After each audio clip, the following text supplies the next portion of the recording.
India has certainly, sir, and welcome to the show, been benefiting from discounted rates of Russian oil. Does the country have any qualms about continuing to buy so much? Let me first try and correct your perspective.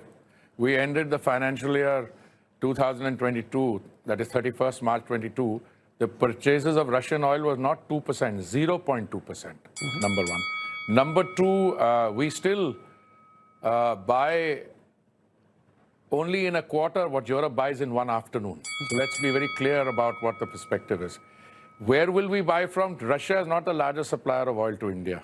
Russia supplied only 0.2%. Now it's one of the top 4 or 5 suppliers. And in fact, the largest supplier last month was Iraq. So that there is no misunderstanding anywhere, we owe a moral duty to our consumers.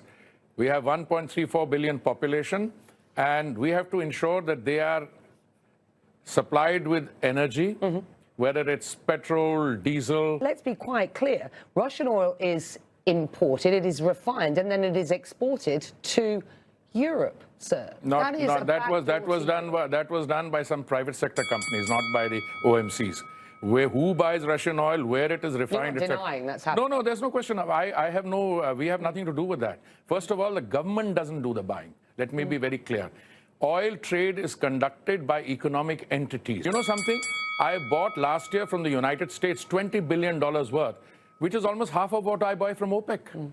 No, we will buy oil, gas from wherever we can get it. What if the EU or the US were to ask India specifically to halt Russian oil purchases? I'll tell you something. First, you should address that question to the EU or to the United States. I'm telling you, because if India did not buy, or someone else didn't buy Russian oil, and the Russian oil were to go off the market, what would happen to international prices? These people would turn around, and then the same, somebody's cutting supply, we have more people buying it, the price will go up to $200. Minister, with respect, I'm asking you a simple question. If the EU or the US were to ask India to halt Russian I don't address hypothetical questions.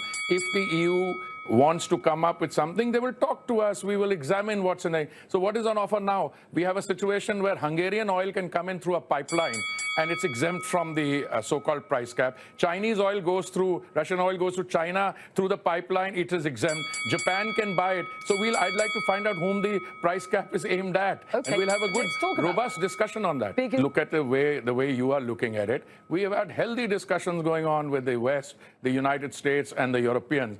I think this is something you're creating in a TV studio. No, that's not fair. That's not fair. Well, you know the narrative is out there. I'm just crossing. I have just come back from the United States. Do you know what happened in my bilateral discussions with me? No, I don't have to. It's privileged conversation. Will India cooperate with G7 attempts to cap the price of Russian seaborne oil? I'm surprised that you're fixated on a proposal which has not been fully spelled out.